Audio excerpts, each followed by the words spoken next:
జై శ్రీరామ్, భారత్ మాతాకి జై. ఈరోజు మనం ఎక్కడున్నాం? కాంక్రీట్ జంగిల్లో ఉన్నామా? మనం ఉన్నది హిందువుల మధ్యనే. హిందువుల ఇళ్ల గురించి ఏదైనా మనం చేద్దాం అనుకున్నా, వారి బాగోగులు చూద్దామని ఒక లీడర్ గా తను ఈశ్వర్ గారి రమణ గారు, వీరు తెల్లాపూర్ లో ఒక విల్లాస్ లో నివాసం ఉంటున్నారండి. వీరు 200 కమ్యూనిటీస్ కి అందరినీ సంధానం చేస్తూ, వారి సంధానకర్తగా ఉంటూ ఎన్నో మంచి కార్యక్రమాలు చేస్తూ ఒక మంచి లీడర్ గా ఎదుగుతున్నారు. మన హిందువులందరి కోసం ఎన్నో కార్యక్రమాలు చేస్తున్న వీరిపైన ఎక్కడి నుంచో వచ్చిన వెధవలు, బంగ్లాదేశ్ నుంచి పారిపోయి వచ్చిన రోహింగ్యా ముఠా, వీళ్ళంతా కలిసి ఇక్కడ మైఫేర్ ఎవెన్యూ అని ఇక్కడ తెల్లాపూర్ దగ్గర ఒక పక్కన రోడ్డు పక్కన ఒక ప్లేస్ ఉందటండి.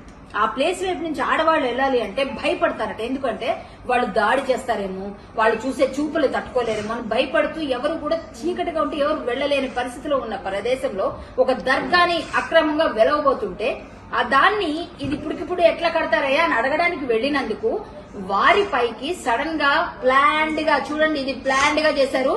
చుట్టూ కూడా ఉన్న ఏవైతే సీసీటీవీ కెమెరా ఫుటేజ్ కోసం మనకు పనికొస్తాయేమో అన్ని పగలగొట్టిన తర్వాత వారిపైన చూడండి, మనిషి క్లియర్ గా ఉందండి. ఇక్కడ దాడి అండి. ఒక మనిషిని చంపడానికి ప్రయత్నం చేస్తే పోలీసు వారు ప్రేక్షక పాత్ర వహించడమే కాకుండా ఏవో చిన్న సెక్షన్స్ పెట్టేసి ఇది కమ్యూనల్ వైపు తీసుకెళ్లొద్దు అని వారు చెప్పడం. ఏం సార్, మనిషి ప్రాణం పోతే ఏం చేస్తారు సార్ మీరు? ఇప్పుడు అటెంప్ట్ మర్డర్ కేసు ఎందుకు మీరు రిజిస్టర్ చేయలేదు? సో నేను మాత్రం ఈ రోజు మిమ్మల్ని అందరినీ డిమాండ్ చేస్తున్నాను, ఇది ఖచ్చితంగా అటెంప్ట్ మర్డరే. ప్లాన్ ప్రకారం చేశారు. ఎందుకు వెరక్కొట్టారు? సీసీటీవీ ఫుటేజ్ దొరికితే వాళ్ళు దొరికేస్తారనా? ఎందుకు వెరక్కొట్టారు? ఇంత ఘోరంగా మనిషిని కొడితే ఇంతమంది రాళ్లు కర్రలు తీసుకొచ్చి వాళ్ళు ప్లాన్ గా వస్తే మీరు ఇంత చిన్న సెక్షన్స్ ఎలా పెడతారు? ఖచ్చితంగా ఆయనకి న్యాయం జరిగే వరకు ప్రతి ఒక్క హిందువు కూడా పోరాడాలి. మనందరం ఆయన వెంట ఉండాలి. వీరితో పాటుగా ప్రతి హిందూ సమాజం నడుస్తుంది, మేమందరం నడుస్తాం, ప్రతి హిందూ సంస్థ వస్తుంది, మీరందరూ కూడా రావాలి. జాగో హిందూ జాగో అని మన సభ పెట్టిన 2 రోజులు కూడా కాలేదు.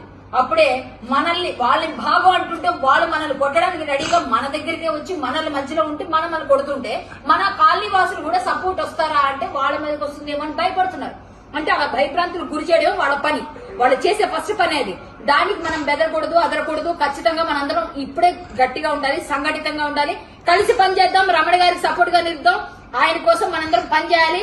జై శ్రీరామ్, జై హిందూ, భాగో రోహింగ్యా భాగో.